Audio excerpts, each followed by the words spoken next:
Bonjour à tous, eh bien, je suis ravi de vous retrouver pour une nouvelle vidéo. Comme vous l'avez vu, ça fait longtemps que je n'en ai pas fait. J'ai même eu des réprimandes de la part de certains abonnés.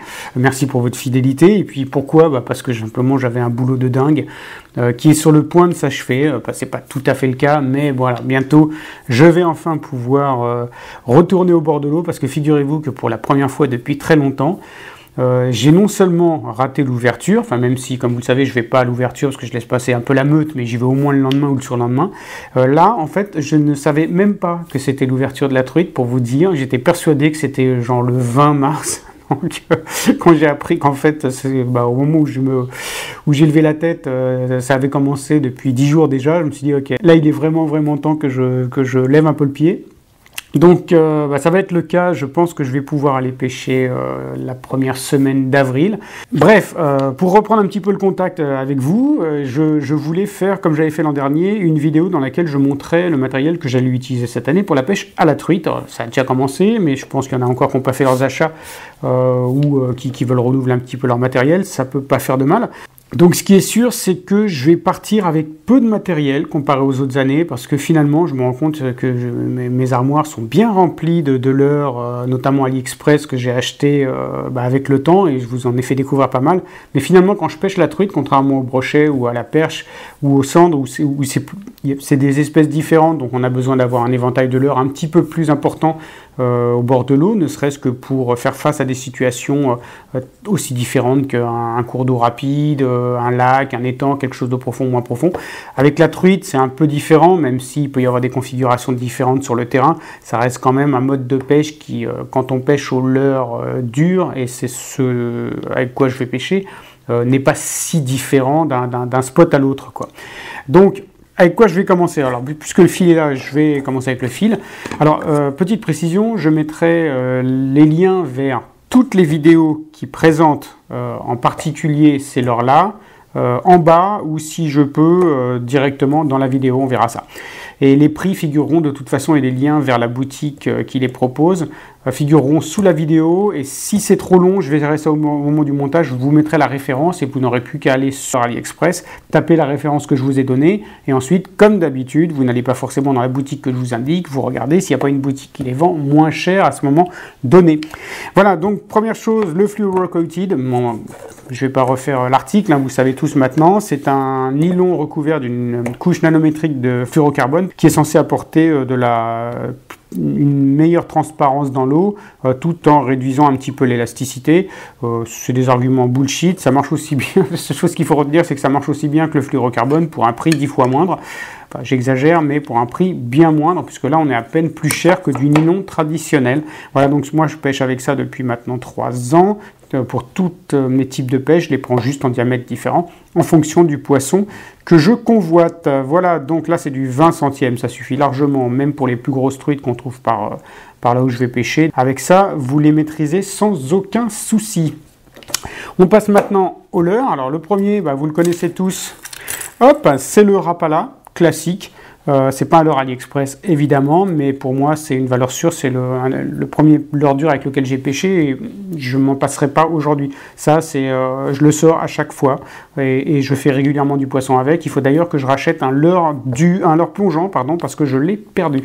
Donc je pêcherai avec du suspending ou du flottant pour l'instant, et puis je vais tâcher, si je passe dans une boutique, de récupérer un coulant, parce que c'est pareil pour explorer les fonds, c'est super efficace. Donc voilà, Rapala classique, j'ai pas le prix en tête, ça doit valoir 7 € l'unité. Et ça, c'est quelque chose que je conseille à tous débutants comme expérimentés, mais expérimentés, ils le savent mieux que moi, de conserver dans sa boîte de pêche. Seule chose, c'est qu'il faut penser à changer les hameçons de temps en temps. Je l'ai fait sur celui-là l'an passé, je vais le faire celui-là avant de partir. Voilà. Alors, ensuite, on passe au leurre AliExpress, parce que je regarde.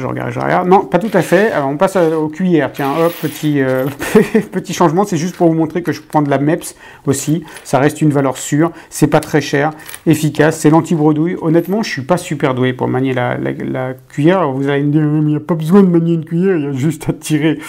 Non, je suis persuadé que c'est pas parce que nos aïeux se contentaient de faire du lancer-ramener avec une cuillère qu'on peut pas marquer des petits arrêts, des petites pauses pour laisser un petit peu la cuillère tomber. Et puis après, pourrait se comporter un petit peu comme ondulante. Habile transition pour vous parler maintenant de l'ondulante. Alors là, maintenant, on est sur les leurres AliExpress.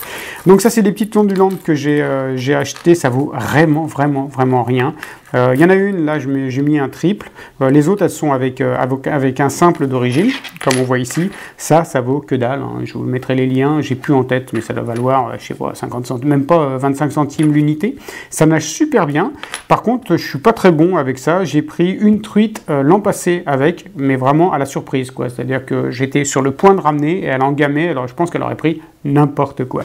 Mais en tout cas, quand le miroitement est vraiment assez spectaculaire, au moindre petit twitch, voilà, ça part dans tous les sens. Donc, forcément, c'est probablement moi qui ne sais pas bien les utiliser, mais ça n'en reste pas moins une valeur sûre. Alors, les hameçons peuvent paraître très bizarres parce qu'ils sont vachement élastiques quand on tire, mais en fait, ils sont super solides.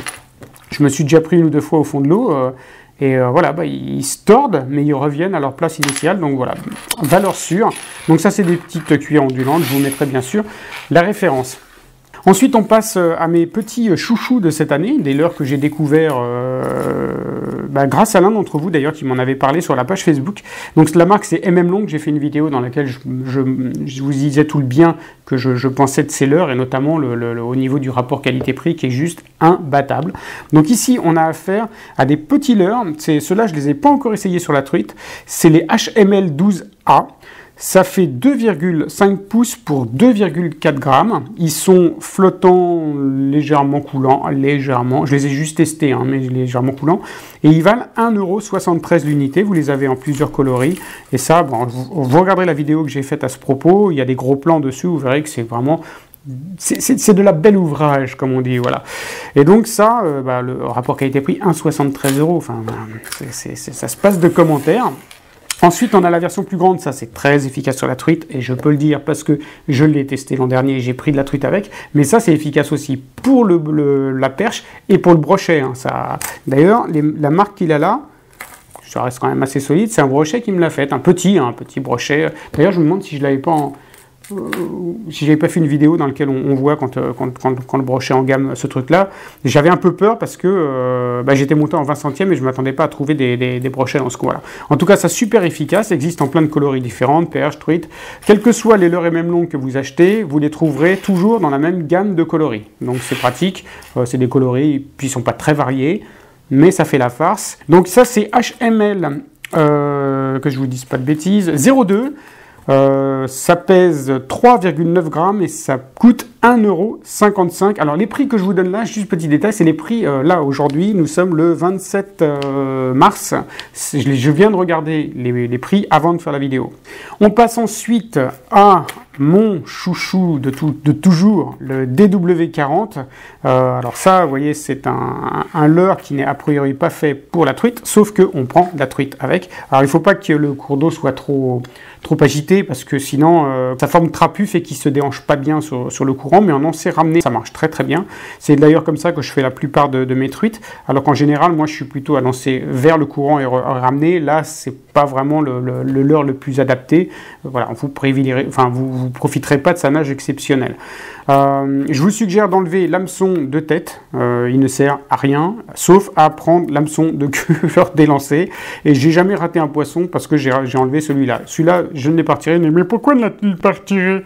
C'est parce que justement, celui-là, il est neuf et je m'en suis pas encore servi, mais je vais le faire avant de partir au bord de l'eau. Donc ça, c'est DW40, 32 mm avec la bavette, ça pèse 2,79 grammes, c'est un flottant, et ça coûte 2,03 € aujourd'hui. Alors, je suis content parce que Trulinoia, ils ont tendance à faire fluctuer leurs tarifs. Bah oui, c'est Trulinoia DW40. Et là, pour le coup, le prix est intéressant. Voilà, il n'y a pas de souci sur celui-là. Il est bien à un prix convenable, 2 € pour un leurre comme ça. C'est tout à fait raisonnable. Et encore une fois, ça pêche très bien. Alors, bien sûr, son leurre de prédilection, je vous en ai parlé sur la vidéo dédié à la présentation de ce leurre en particulier, c'est la perche. Voilà, ce leurre est fait pour la perche, c'est un aimant à perche. Vraiment, c'est impossible que vous n'en preniez pas si vous allez dans un spot où il y en a avec ce leurre-là. C'est juste, voilà, ils ont un comportement frénétique, j'adore. Donc voilà, Trulinoia DW40. Alors quand je vous parlais que les prix ne variaient pas, c'est pas le cas de celui-ci qui est un leurre, le leurre que je préfère parce que dans un des cours d'eau où je vais pêcher, où il y a des truites de lâcher qui sont d'assez bonne taille et certaines qui survivent sur une année et donc qui gagnent encore un volume. Ça c'est le DW41 de Trulinoia. Il existe en plein de coloris différents, je vous l'ai déjà présenté plusieurs fois et vous avez vu pas mal de vidéos de pêche dans lesquelles je prends du brochet avec parce que c'est très très bon pour le brochet ou de la grosse perche. Mais moi c'est vraiment le leurre que j'adore pour la truite. Il est très très efficace, la nage c'est un rêve. Donc DW41, 65 mm, 6 grammes. Et au moment où j'ai fait la vidéo, j'ai regardé le prix, il valait 3,38 €. Mes amis, ils ont un petit peu fumé. Normalement, vous devriez le trouver à 2,53 €. Je suis juste allé voir sur la boutique Trulinoia, aller voir si par hasard, il ne serait pas à un prix plus intéressant dans une autre boutique. Ça vaut le coup de regarder. Sachez aussi que Trulinoia, qui est Birking, c'est la même société. Ce leurre-là existe aussi chez Birking et il est systématiquement plus cher. Donc voilà, DW41, 65 mm, 6 grammes pour 3,38 € et c'est un peu cher, ma bonne dame. Bah écoutez, on est quasiment arrivé au bout, c'est fou. Ah oui, non, un truc qu'il faut que je vous montre absolument, c'est ça. Alors ça m'a changé la vie. Ça, madame, ça m'a changé la vie. C'est une boîte de pêche. Alors, il y en a évidemment qui connaissent, hein, mais la particularité, c'est que, eh ben, elle a deux côtés, vous voyez, ce qui vous permet de mettre 1, 2, 3, 4, 5, 6, 7, 8, 9, 10 leurres, plus, en fait, deux autres qui sont assez fins, pouf, que vous pouvez mettre comme ça sur le côté. Donc, vous pouvez mettre un total de 12 leurres, et ça, c'est extraordinaire, parce que, je sais pas vous, mais moi, voilà, moi, il suffit que je prenne deux, là ça marche pas, que je prenne deux leurres et systématiquement quand je les sors ils sont accrochés voilà. Et alors quand ils sont accrochés comme ça va, mais des fois ils sont même accrochés par l'œilleton là et on se demande comment il doit y avoir quelque chose de magique, un esprit malin qui se glisse à l'intérieur de ma boîte de pêche, mais vous pouvez pas savoir à quel point j'ai crisé de temps en temps où je suis là en train de secouer parce que l'autre main est prise évidemment pour essayer de sortir le leurre. Et bien maintenant ça n'arrive plus puisque je mets un leurre par emplacement et c'est tout.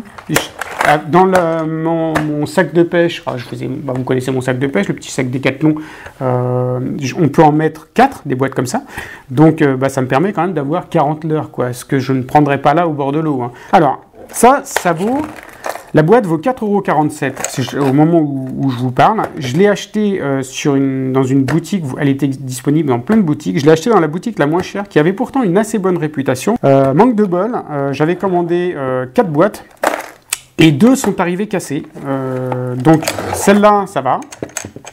Il y en a une où ici, là, c'était cassé, donc on ne peut plus le fermer, mais d'un côté uniquement. Celle-là est fendue.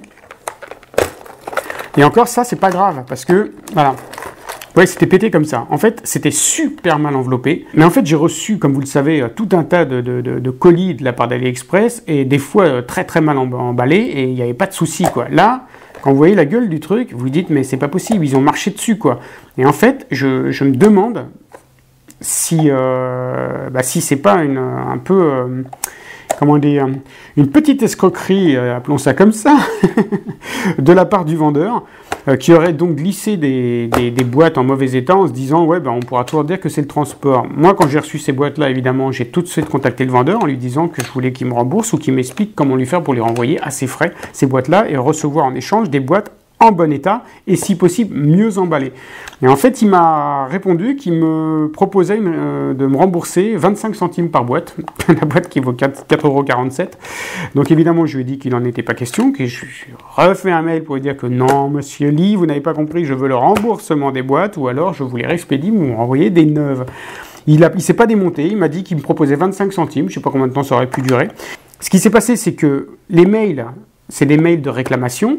Et donc, en fait, dès qu'il y a un mail de réclamation qui est fait, il est susceptible d'être regardé par les équipes modération d'AliExpress. Et là, j'ai reçu un mail d'AliExpress, juste après avoir envoyé le deuxième, qui me disait que compte tenu de ma fidélité à AliExpress, alors je ne sais pas comment il mesure la fidélité à AliExpress, c'est sûr qu'elle n'est pas négligeable en ce qui me concerne, mais c'est pas des sommes faramineuses, mais qu'importe. c'est eux qui prenaient en charge l'intégralité des boîtes dans le cadre de la garantie, ce qui fait que ces boîtes-là, je n'ai pas eu à les renvoyer, je ne les ai pas payées, donc j'ai économisé 2 fois 4,47 €, mais en revanche, je crois qu'ils se sont retournés vers le vendeur pour le fustiger un petit peu de son attitude, quoi. Donc voilà, j'espère que vous n'aurez pas ce genre de péripéties, mais sachez que si ça arrive, de toute façon, il y a toujours une garantie qui est assortie à tous les produits AliExpress, et donc vous pouvez en bénéficier. Maintenant, voilà, bon, il se trouve que celle-là, elle reste quand même utilisable au bord de l'eau, malgré le fait qu'elle ait été endommagée. Voilà, bah écoutez, on a fait le tour de tous les produits que je voulais vous présenter. J'espère que ça vous aidera à faire votre choix. Encore une fois, n'hésitez pas à aller voir les vidéos de présentation détaillée de chacun de ces produits. Voilà, bah écoutez, j'espère que je vais pouvoir faire une vidéo la semaine prochaine, vraiment de tout cœur, et à ce moment-là, je me ferai un plaisir de vous la faire partager, parce que, bon Dieu, ça fait un bon moment qu'il me tarde d'aller au bord de l'eau. Allez, je vous souhaite de très bonnes pêches, à bientôt, ciao ciao.